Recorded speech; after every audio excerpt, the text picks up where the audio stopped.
Hello नमस्कार दोस्तों, आप सभी का मेरे YouTube channel GK GS master में स्वागत है। दोस्तों आज इस वीडियो में हम बात करने वाले हैं कि बिहार से टॉप 50 क्वेश्चन है दोस्तों इस वीडियो में कवर करने वाला है। दोस्तों अगर आप किसी भी कंपटीशन एग्ज़ाम का तैयारी करते हैं बिहार का, तो आपके लिए बहुत ही महत्वपूर्ण होने वाला है वीडियो। चलिए दोस्तों बिना देर किए क्वेश्चन को हम स्टार्ट करते हैं। सबसे पहला क्वेश्चन है दोस्तों, ठीक है, कि भारत में जनसंख्या के अनुसार तीसरा और क्षेत्रफल के अनुसार 12वां राज्य कौन सा है। ठीक है, जिसका सही उत्तर हो जाएगा बिहार, ऑप्शन नंबर बी हो जाएगा। दोस्तों अभी बिहार में जो है वर्तमान जनसंख्या 2011 के अनुसार जो जनसंख्या है वो 10 करोड़ 38 लाख के आसपास है। ठीक है, 10 करोड़ 38 लाख के आसपास है। चलिए नेक्स्ट क्वेश्चन है कि बिहार में प्रति 1000 पुरुषों पर महिलाओं की संख्या सबसे कम मतलब कि किस जिला में है। यानी कि अगर हम पुरुष को मान लें दोस्तों और महिलाओं को मान लेते हैं, ठीक है, मेल और फीमेल, यहाँ पर ध्यान दीजिएगा, इसको हटा दीजिए। तो मेल अगर दोस्तों 1000 है, ठीक है, तो इसमें फीमेल कितना होंगे। ठीक है, तो यहाँ पर ध्यान दीजिएगा कि ऐसा जो है सबसे कम जो है महिलाएं जो है किस जिला में पाया जाता है। ठीक है, तो इसका सही उत्तर हो जाएगा मुंगेर में। ठीक है, तो मुंगेर में जो है पुरुषों पर 1000 पुरुषों पर महिलाओं की संख्या सबसे कम आबादी की है। नेक्स्ट क्वेश्चन है 202 कि बिहार का वह कौन सा जिला जहां महिलाओं की संख्या पुरुषों की संख्या से अधिक है। ठीक है, पुरुषों की संख्या से क्या अधिक है। इसका सही उत्तर हो जाएगा गोपालगंज। गोपालगंज में जो है दोस्तों महिलाओं की संख्या जो है वो पुरुषों से क्या है ज़्यादा है, यानी कि 1000 प्लस यहाँ पर है। ठीक है, इसको याद रखें। और दोस्तों हम और इम्पोर्टेंट कुछ बात बताना है कि 2011 के अनुसार जो है बिहार में, याद रखिएगा, ठीक है, बिहार में 1000 पुरुष पर जो है 953 महिलाएं हैं। तो इसको याद रखिएगा। ये बिहार का हम डाटा, किसी डिस्ट्रिक्ट का हम डाटा नहीं बता रहे हैं। चलिए नेक्स्ट क्वेश्चन है 203 नंबर कि लॉर्ड सिन्हा ने 2021 में कहाँ के गवर्नर जनरल पद से त्याग पत्र दिया था। लॉर्ड सिन्हा जो है दोस्तों इनका पूरा नाम है सत्येंद्र प्रसाद, ठीक है, सत्येंद्र प्रसाद सिन्हा। ठीक है, इसको याद रखिएगा। और ये जो है बिहार और उड़ीसा से गवर्नर पद पर रह चुके थे। तो उन्हीं और बिहार और उड़ीसा से ही 1921 में जो है ये इस्तीफा दे दिए थे। ठीक है, और इनका वजह था स्वास्थ्य कारण के वजह से जो है त्यागपत्र इन्होंने दे दिया था, क्योंकि इनका स्वास्थ्य जो है ठीक नहीं हो रहा था। और ठीक 7 साल के बाद दोस्तों इनको 4 मार्च, याद रखिएगा, 4 मार्च 1928 को जो है इनको मृत्यु हो गया था। चलिए नेक्स्ट क्वेश्चन है 204 नंबर कि पंचायत के चुनाव कराने हेतु निर्णय किसके द्वारा लिया जाता है। जो हर एक स्टेट में जो है प्रत्येक मतलब कि प्रत्येक राज्य में जो पंचायतों के चुनाव जो होते हैं उसका डिसीजन कौन लेता है। तो इसका सही उत्तर हो जाएगा राज्य सरकार। ठीक है, राज्य सरकार में भी निर्वाचन आयोग होते हैं, वो डिसाइड करते हैं कि मतलब कि कहाँ चुनाव कराना है। ग्राम पंचायत की बात करेंगे दोस्तों तो अनुच्छेद जो है संविधान में अनुच्छेद 40 में इसका क्या किया गया, वर्णित किया गया। इसको भी याद रखिएगा। भारत में पंचायत बोलेंगे तो भारत में पंचायतों की संख्या 2,50,000 की है। इसको भी याद रखिएगा। ठीक है, भारत में 2,50,000 ग्राम पंचायत अभी प्रेजेंट में है। चलिए नेक्स्ट क्वेश्चन है 205 नंबर कि निम्नलिखित में से कौन सा राज्य विधानमंडल का अंग नहीं है। ठीक है, तो विधानमंडल का अंग जो होता है इसमें मुख्य रूप से राज्यपाल होता है, विधानसभा होता और विधान परिषद होता, महाधिवक्ता नहीं होते। तो क्वेश्चन में आपसे पूछा गया था कि विधानमंडल का अंग नहीं है, तो कौन सा आंसर हो जाएगा, महाधिवक्ता हो जाएगा। चलिए नेक्स्ट क्वेश्चन है दोस्तों, इसमें और मुख्य पॉइंट भी है कि कहाँ कहाँ जो है विधानमंडल में, याद रखिएगा कि एक सदनीय विधानमंडल पाया जाता है। तो एक सदनीय, याद रखिएगा कि एक सदनीय विधानमंडल जो है पाया जाता है कहाँ कहाँ, और द्विसदनीय कहाँ पाया जाता है। द्विसदनीय की बात करेंगे दोस्तों, द्विसदनीय, ठीक है, तो ये भारत के 6 राज्यों में पाया जाता है। याद रखिएगा, यूपी, आपका बिहार, महाराष्ट्र, ठीक है, जम्मू कश्मीर, आंध्र प्रदेश, ठीक है, तेलंगाना और कर्नाटक, ठीक है। और इनके अलावा जो भी हैं स्टेट हैं वो एक सदनीय विधानमंडल वहाँ पर प्रेजेंट है, ठीक है। तो ये याद रखिएगा कि द्विसदनीय विधानमंडल कहाँ कहाँ स्थित है। तो भारत के 6 राज्यों में स्थित है, यूपी, बिहार, महाराष्ट्र, जम्मू कश्मीर, आंध्र प्रदेश, तेलंगाना और कर्नाटक। ये इसको पॉइंट में ये हमेशा याद रखिएगा। चलिए नेक्स्ट क्वेश्चन है 206 नंबर, कि किस आधुनिक शहर को पुराना नाम उदंतपुरी था, ठीक है। इसका सही उत्तर हो जाएगा बिहार शरीफ का जो है पुराना नाम उदंतपुरी है, ठीक है, इसको याद रखिएगा।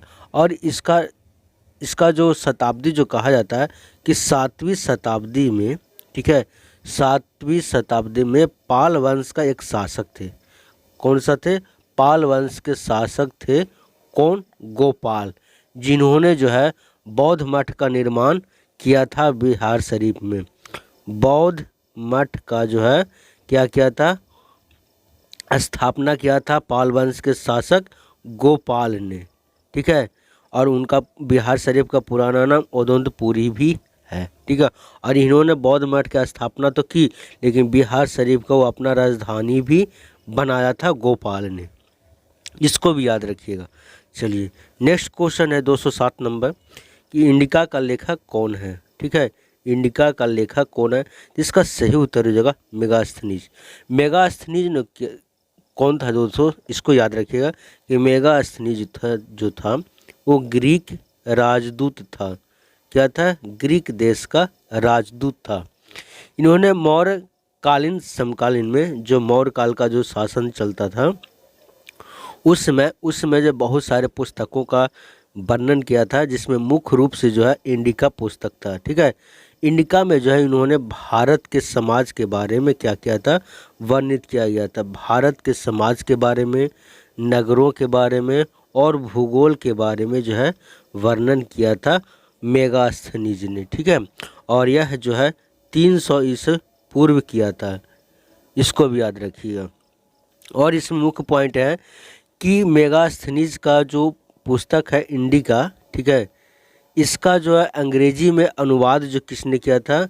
अंग्रेजी में अनुवाद जो किया था बाटसन, ठीक है, बाटसन मैके क्रीडल ने किया था, ठीक है, इसको भी याद रखिएगा। और मेगास्थनीज ने क्या किया था कि हमारे भारतीय समाज को जो है 7 भागों में बांटा था, ठीक है, इसको भी याद रखिएगा कि 7 भागों में जो है विभक्त किया था और वर्णित भी किया था। चलिए नेक्स्ट क्वेश्चन है 208 नंबर, की मेगास्थनीज ने भारतीय समाज को कितने श्रेणी में बांटा था? तभी दोस्तों मैंने बताया कि 7 भागों में बांटा था।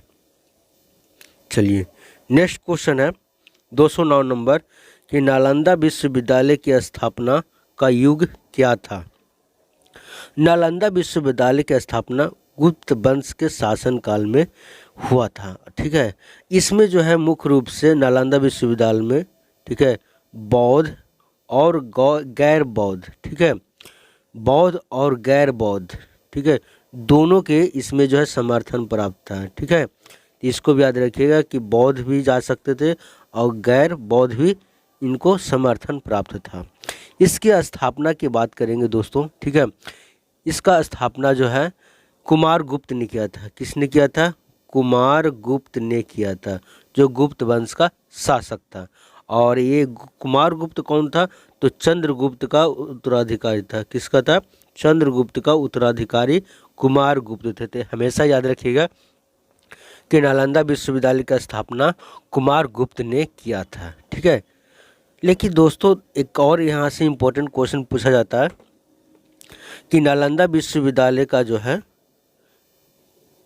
नालंदा विश्वविद्यालय का जो नष्ट जो किया था किसने किया था, तो 1193 ईस्वी में एक तुर्क कट्टरपंथी था, ठीक है, तुर्क इस्लामिक कट्टरपंथी था जिसका नाम था बख्तियार खिलजी। क्या नाम था?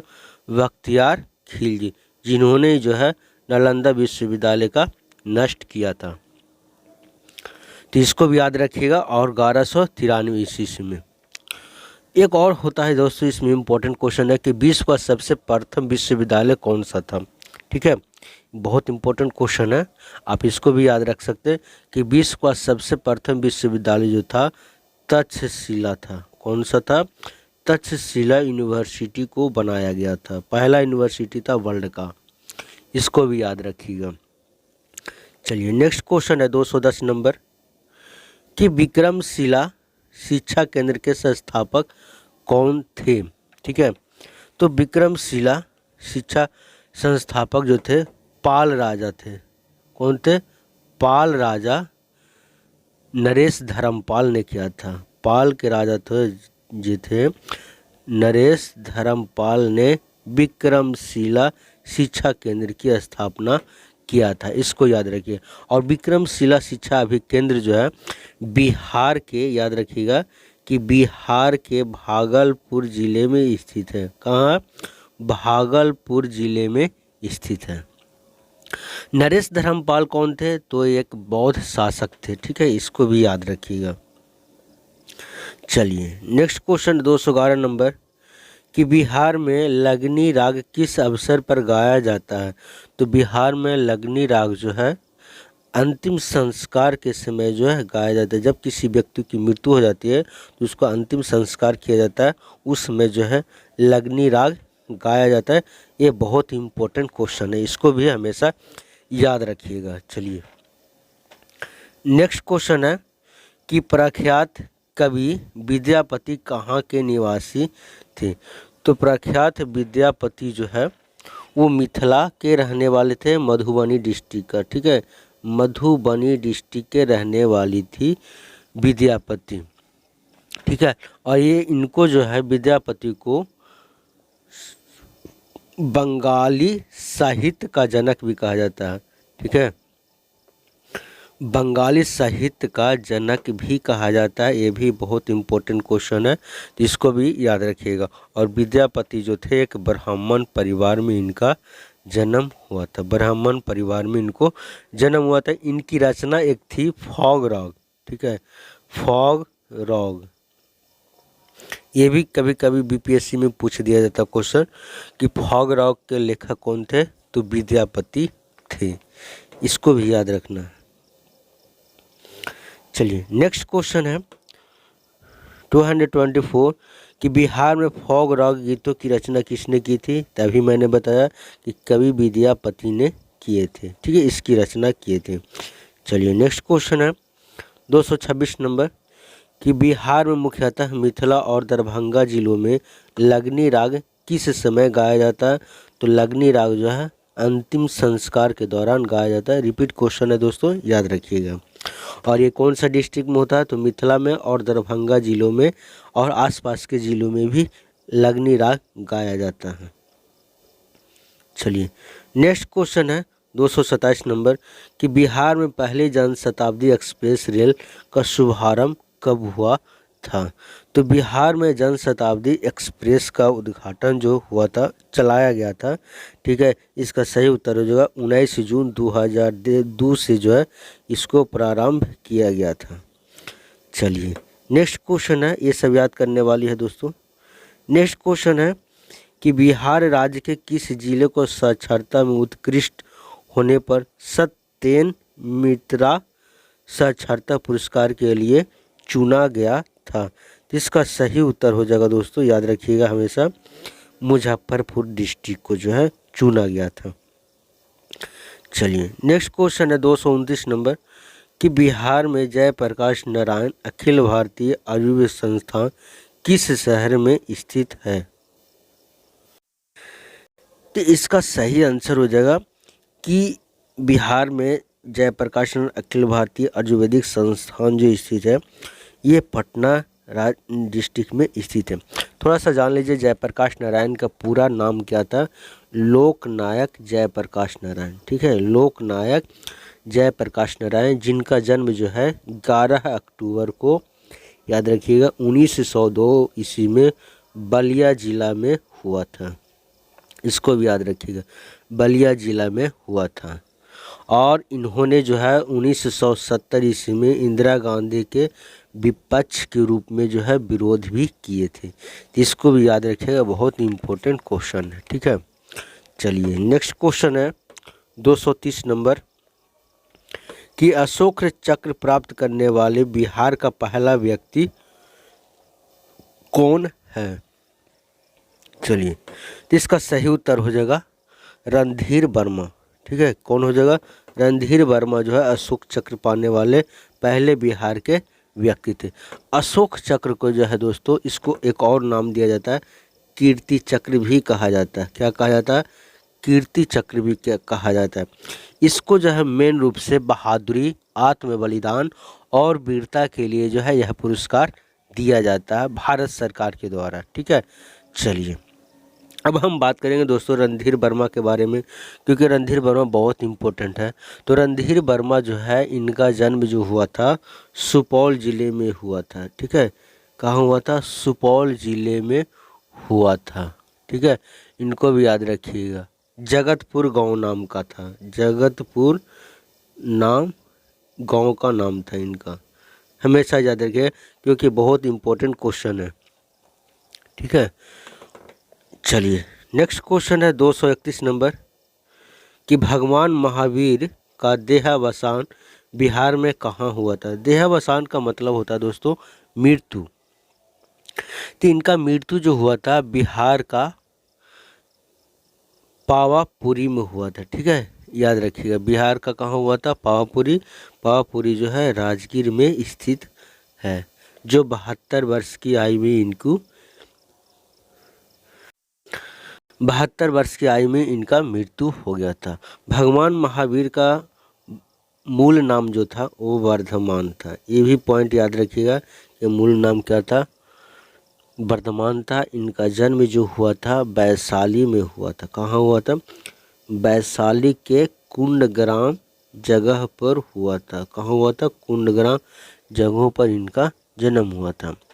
अब हम बात करें दोस्तों कि महावीर जो थे, ठीक है, ये जैन धर्म के 24वें प्रवर्तक थे। कितने प्रवर्तक थे, 24वें प्रवर्तक थे। महावीर का चिन्ह जो क्या था, वो चिन्ह था सिंह था। ठीक है, इसको भी याद रखिएगा, बहुत इंपॉर्टेंट क्वेश्चन पूछता है कि भगवान महावीर का चिन्ह क्या था, सिंह था। और इनका पहला शिष्य कौन था, जमाली नाम का एक व्यक्ति था, जो इनका पहला शिष्य हुआ करता था। चलिए नेक्स्ट क्वेश्चन है 232 नंबर कि बिहार में सर्वप्रथम किस बैंक की स्थापना हुई थी। इसका सही उत्तर हो जाएगा option number B, Allahabad. Bihar में सबसे पहला बैंक जो था इलाहाबाद बैंक खोला गया था। चलिए 233 नंबर क्वेश्चन है कि बिहार में सबसे पहले किस स्थान पर नवपाषाण युग अवशेष प्राप्त हुए हैं। तो इसका सही उत्तर हो जाएगा चिरांद। चिरांद में जो है सबसे पहले नवपाषाण युग अवशेष प्राप्त हुआ था। चलिए नेक्स्ट क्वेश्चन है 234 नंबर कि वास्तुकार महागोविंद किस शासक के दरबार में रहते थे। तो महागोविंद रानाडे जो थे वो आपका बिंबिसार के दरबार में रहते थे। इसको याद रखिएगा। चलिए नेक्स्ट क्वेश्चन है 235 नंबर क्वेश्चन है कि प्रथम बौद्ध संगीति का आयोजन कब हुआ था। दोस्तों हमेशा याद रखिएगा हिस्ट्री से जब भी क्वेश्चन आएगा तो बौद्ध से जो है यानी बुद्ध भगवान से जो है एक क्वेश्चन जरूर आपका पूछा जाता है। ठीक है, इसको भी याद रखिए। तो सबसे पहले हम बात कर लेते हैं कि बौद्ध संगीति जो कार्यक्रम हुआ था, ठीक है, ये 400 ईस्वी पूर्व हुआ था, यानी कि लगभग 483 ईस्वी में हुआ था। प्रथम बौद्ध संगीति जो है राजगृह में हुआ था। कहाँ हुआ था, याद रखिएगा, राजगृह में, और अजात शत्रु के संरक्षण में हुआ था। अजात शत्रु के संरक्षण में हुआ था। इसको भी याद रखें। अजात शत्रु जो है हर्यक राजवंश से संबंधित था। किससे वंश था? हर्यक राजवंश से संबंधित था। और इसकी अध्यक्षता कौन कर रहे थे? प्रथम बौद्ध संगीत का तो महाकश्यप, ठीक है, महाकश्यप जो है इसका अध्यक्षता कर रहे थे। तो ये सब पॉइंट आपको याद रखना पड़ेगा, ठीक है। चलिए नेक्स्ट क्वेश्चन है। नेक्स्ट क्वेश्चन है 236 नंबर कि किस शासक ने मगध राज्य को एक साम्राज्य का गौरव प्रदान किया था? तो इसका सही उत्तर हो जाएगा ऑप्शन नंबर ए, बिम्बिसार ने। बिम्बिसार ने जो है मगध राज्य का अपना गौरव प्रदान किया था। चलिए नेक्स्ट क्वेश्चन है 237 नंबर कि बिहार में किस स्थानों से काले चमकीले मृद भांड प्राप्त हुए थे? तो काले चमकीले मृद भांड जो प्राप्त हुए थे बक्सर और चिरांद से हुए थे। बक्सर और चिरांद से। बहुत इंपॉर्टेंट क्वेश्चन है और बीपीएससी में बार बार रिपीट क्वेश्चन किया जाता है, इसको भी याद रखिएगा। चलिए नेक्स्ट क्वेश्चन है 238 नंबर कि बिहार में तुर्क शासन का युग कब शुरू हुआ था? तो बिहार में तुर्क शासन का युग जो शुरुआत जो हुआ था इसका सही उत्तर हो जाएगा 1203 ईस्वी में, जब बख्तियार खिलजी ने हमला किया था। चलिए नेक्स्ट क्वेश्चन है 239 नंबर कि बिहार में किसको बिहार शरीफ कहते हैं? तो बिहार शरीफ का पुराना नाम क्या है दोस्तों? उदंतपुरी है। Option number C. जब आप जानते हैं दोस्तों, मैंने डिस्कशन कर दिया तो क्वेश्चन बनाने में कोई दिक्कत आपको प्रॉब्लम नहीं होगा। चलिए नेक्स्ट क्वेश्चन है 240 नंबर कि बिहार में किस स्थान से 2 यक्ष मूर्तियां प्राप्त हुई थी? 2 यक्ष मूर्तियां जो है प्राप्त हुई थी, ठीक है। तो इसका सही उत्तर हो जाएगा ऑप्शन नंबर डी, पाटलिपुत्रा से जो है 2 यक्ष मूर्तियां प्राप्त हुआ था। चलिए नेक्स्ट क्वेश्चन है बिहार में अजगैबी नाथ मंदिर कहाँ स्थित है? अजगैबी नाथ मंदिर बहुत इंपॉर्टेंट क्वेश्चन है दोस्तों। ये जो है आपका अजगैबी नाथ मंदिर जो है ये इसका सही उत्तर हो जाएगा 241 नंबर है दोस्तों। इसका सही उत्तर हो जाएगा सुल्तानपुर, ठीक है। थोड़ा सा समझने की कोशिश कीजिएगा यहाँ पर कि अजगैबी नाथ मंदिर जो है, ठीक है, ये भागलपुर जिले में स्थित है। कहाँ स्थित है? भागलपुर जिले में स्थित है। और यह मंदिर जो है भगवान शिव से संबंधित है, ठीक है। और इस मंदिर का पुराना नाम भी है मनोकामना मंदिर भी कहा जाता है। मनोकामना मंदिर भी इसको कहते हैं, ठीक है। बहुत इंपॉर्टेंट क्वेश्चन है और ये भागलपुर में गंगा नदी के तट पर स्थित है, ये भी याद रखिएगा। और ये सुल्तानपुर में स्थित है दोस्तों, आप सभी जानते होंगे। चलिए नेक्स्ट क्वेश्चन है 242 नंबर कि नालंदा विश्वविद्यालय की प्रसिद्ध कुलपति कौन थे? तो नालंदा विश्वविद्यालय के प्रसिद्ध कुलपति जो थे वो शिलभद्र थे और एक बहुत जाने माने कुलपति थे। चलिए नेक्स्ट क्वेश्चन है 243 नंबर कि किस शासक के प्रयासों से नालंदा विश्वविद्यालय की स्थापना हुई थी? ठीक है, तो इसका सही उत्तर हो जाएगा कुमारगुप्त प्रथम। कुमारगुप्त ने ही जो है नालंदा विश्वविद्यालय की स्थापना भी किया था, स्टार्टिंग में मैंने बताया था। चलिए नेक्स्ट क्वेश्चन है 244 नंबर कि वैशाली में पुरातत्विक संग्रहालय की स्थापना कब हुआ था? तो वैशाली में पुरातत्व संग्रहालय जो था इसका स्थापना जो होता 1971 के आसपास हुआ था। तो ऑप्शन नंबर क्या हो जाएगा? बी, 1967 ईस्वी में। ऐतिहासिक मतलब कि जो पुरातत्व संग्रहालय में रहता क्या दोस्तों, ऐतिहासिक वस्तुएं रखी जाती है, जिससे पुराने से पुराना किसी वस्तु को रखा जाता है, पुरातत्व विभाग एक होता है, ठीक है, उसी में रखा जाता है, जिसकी स्थापना जो 1971 में किया गया था। चलिए नेक्स्ट क्वेश्चन है 245 नंबर कि बोध गया में पुरातत्विक संग्रहालय की स्थापना कहाँ किया गया था? याद रख, ये सब याद करने वाली चीज़ें हैं दोस्तों, ठीक है। इसका सही उत्तर है जो 1956 ईस्वी में बोध गया में पुरातत्विक संग्रहालय की स्थापना किया गया था। चलिए नेक्स्ट क्वेश्चन है 246 नंबर बिहार राज्य में चंद्रभारी संग्रहालय दरभंगा की स्थापना कब हुई थी, तो इसको भी याद रखिएगा 1957 में हुआ था। ये सब इम्पोर्टेंट क्वेश्चन है और याद करने की चीज़ें हैं। चलिए, बिहार में गया संग्रहालय की स्थापना कब हुई थी, तो बिहार में गया संग्रहालय की स्थापना 1970 ईस्वी में हुआ था। चलिए, नेक्स्ट क्वेश्चन है कि बिहार राज्य में नवादा संग्रहालय की स्थापना कब हुआ था, तो बिहार में नवादा संग्रहालय की स्थापना 1974 ईस्वी में हुआ था। चलिए, नेक्स्ट क्वेश्चन है 249 नंबर कि बिहार में बुद्ध की ताम्र मूर्ति कहाँ से प्राप्त हुई थी, तो बिहार में ताम्र मूर्ति जो प्राप्त हुआ था, ठीक है, इसका सुल्तानगंज भागलपुर से प्राप्त हुआ था। ये सब याद करने की चीज़ें हैं, इसमें डिस्कशन कुछ नहीं हो सकता। चलिए, नेक्स्ट क्वेश्चन है दोस्तों कि बिहार का चक्रवर्ती देवी किस शैली की प्रमुख चित्रकार थी, और आज का लास्ट क्वेश्चन है दोस्तों कि बिहार के चक्रवर्ती देवी किस शैली के प्रमुख चित्रकार थी, तो इसको याद रखिएगा, मंजूषा शैली का था।